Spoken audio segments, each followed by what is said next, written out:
ईश्वर ने इब्राहिम की परीक्षा ली। उसने उससे कहा, इब्राहिम, इब्राहिम। इब्राहिम ने उत्तर दिया, प्रस्तुत हूं। ईश्वर ने कहा, अपने पुत्र को, अपने एकलौते को, परम प्रिय इसहाक को साथ ले जाकर मोरिया देश जाओ। वहां जिस पहाड़ पर मैं तुम्हें बताऊंगा उसे बलि चढ़ा देना। इब्राहिम बड़े सवेरे उठा। उसने अपने गधे पर जीन बांधकर 2 नौकरों और अपने पुत्र इसहाक को बुला भेजा। उसने होम बलि के लिए लकड़ी तैयार कर ली और उस जगह के लिए प्रस्थान किया जिसे ईश्वर ने बताया था। तीसरे दिन इब्राहिम ने आंखें ऊपर उठाई और उस जगह को दूर से देखा। इब्राहिम ने अपने नौकरों से कहा, तुम लोग गधे के साथ यहाँ ठहरो, मैं लड़के के साथ वहां जाऊंगा। आराधना करने के बाद हम तुम्हारे पास लौट आएंगे। इब्राहिम ने होम बलि की लकड़ी अपने पुत्र इसहाक पर लाद दी। उसने स्वयं आग और छुरा हाथ में ले लिया और दोनों साथ साथ चल दिए। इसहाक ने अपने पिता इब्राहिम से कहा, पिताजी। उसने उत्तर दिया, बेटा क्या बात है? उसने उत्तर दिया, देखिए आग और लकड़ी तो हमारे पास है, किंतु होम का मेमना कहाँ है? इब्राहिम ने उत्तर दिया, बेटा ईश्वर होम के मेमने का प्रबंध कर देगा। और वे दोनों साथ साथ आगे बढ़े। जब वे उस जगह पहुंच गए जिसे ईश्वर ने बताया था, तो इब्राहिम ने वहां एक वेदी बना ली और उस पर लकड़ी सजाई। इसके बाद उसने अपने पुत्र इसहाक को बांधा और उसे वेदी के ऊपर रख दिया।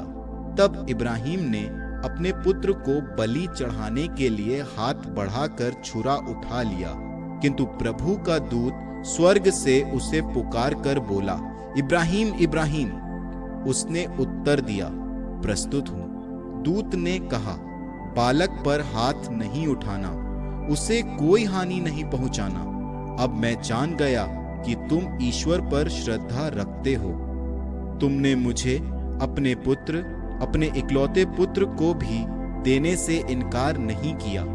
इब्राहिम ने आंखें ऊपर उठाई और सींगों से झाड़ी में फंसे हुए एक मेढ़े को देखा। इब्राहिम ने जाकर मेढ़े को पकड़ लिया और उसे अपने पुत्र के बदले बलि चढ़ा दिया।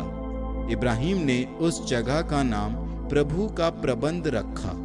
इसलिए लोग आजकल कहते हैं, प्रभु पर्वत पर प्रबंध करता है। ईश्वर का दूत इब्राहिम को दूसरी बार पुकार कर बोला, ये प्रभु की वाणी है, मैं शपथ खाकर कहता हूँ, तुमने ये काम किया।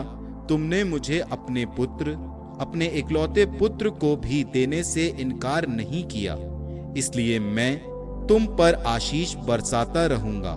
मैं आकाश के तारों और समुद्र के बालू की तरह तुम्हारे वंशजों को असंख्य बना दूंगा और वे अपने शत्रुओं के नगरों पर अधिकार कर लेंगे। तुमने मेरी आज्ञा का पालन किया है, इसलिए तुम्हारे वंश के द्वारा पृथ्वी के सभी राष्ट्रों का कल्याण होगा। इब्राहिम अपने नौकरों के पास लौटा। वे सब बेयरशेबा चले गए और इब्राहिम वहां रहने लगा। इसके बाद इब्राहिम को ये संदेश मिला कि आपके भाई नाहोर को अपनी पत्नी मिल्का से कई पुत्र हुए।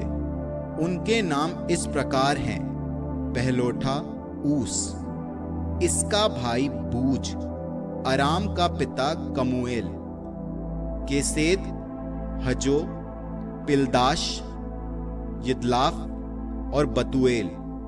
बतुएल रिबेका का पिता था। ये 8 इब्राहिम के भाई नाहोर की पत्नी मिल्का के पुत्र हैं। नाहोर की उपपत्नी से तेबा, गहम, तहश और माका नामक पुत्र हुए।